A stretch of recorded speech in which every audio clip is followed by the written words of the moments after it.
www.jamiamadiniyajadid.org. WhatsApp group number +92 333 424 9302.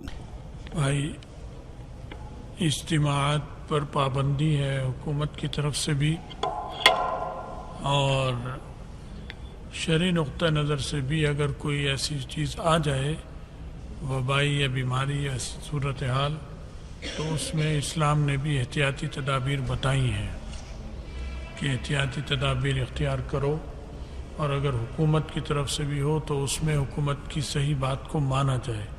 गलत बात तो गलत होती है, लेकिन जो सही बात है उसमें हुकूमत के ज़वाबित, हिदायत, क़वानीन, वो चूँकि हुकूमत ने अपनी तरफ से नहीं किया होता, वो इस बीमारी के या इन चीज़ों के जो माहिर हैं उनकी राय से, उनके मशवरे और राय से करते हैं।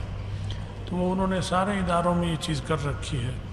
तो हम तो मदरसे वाले हैं और उलमा हैं, उनसे ज़्यादा हमें मुनज़्ज़म होना चाहिए और जो जायज़ चीज़ें हैं उस पर अमल करने में हमें ज़्यादा मुज़ाहिरा अमली करना चाहिए। यही बात और उलमा ने भी समझा रहे हैं आवाम को कि हमें इन चीज़ों पर अमल ज़्यादा करना चाहिए। तो आज की हमारी मजलिस, चूँकि मकसद उसमें अल्लाह का ज़िक्र और याद ही होता है और इस्लाही बयान होता है, तो अगर ये पाबंदी आइंदा इतवार भी बरकरार रही तो आप मगरिब के बाद बैठकर अपने अपने तौर पर ज़िक्र, ये जो भी तालीम आपको दिया गया है सबक, वो कर लिया करें और बैठकर तन्हाई में थोड़ा सा अपना मुहासबा कर लिया करें कि तू क्या है, कैसे किया, दिन रात कैसे गुजर रहे हैं तुम्हारे, और अल्लाह से इस्तिग़फ़ार और उम्मत की खैर की दुआ कर लिया करें।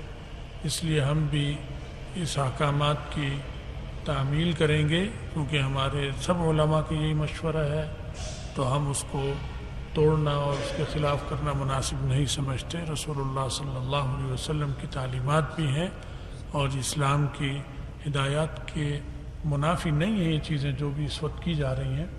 इसलिए अब इतनी ही बात करूँगा, ये बात भी दीन की बात हो गई, तो इसमें अल्लाह ताला हमें कबूल फरमाए और आप भी अपने अपने मामूलात में, मुताले में, तकरार में फ़ारिग न रहें और अल्लाह की याद में इस मुसीबत के वक्त में बहुत ज़्यादा रुजू करें।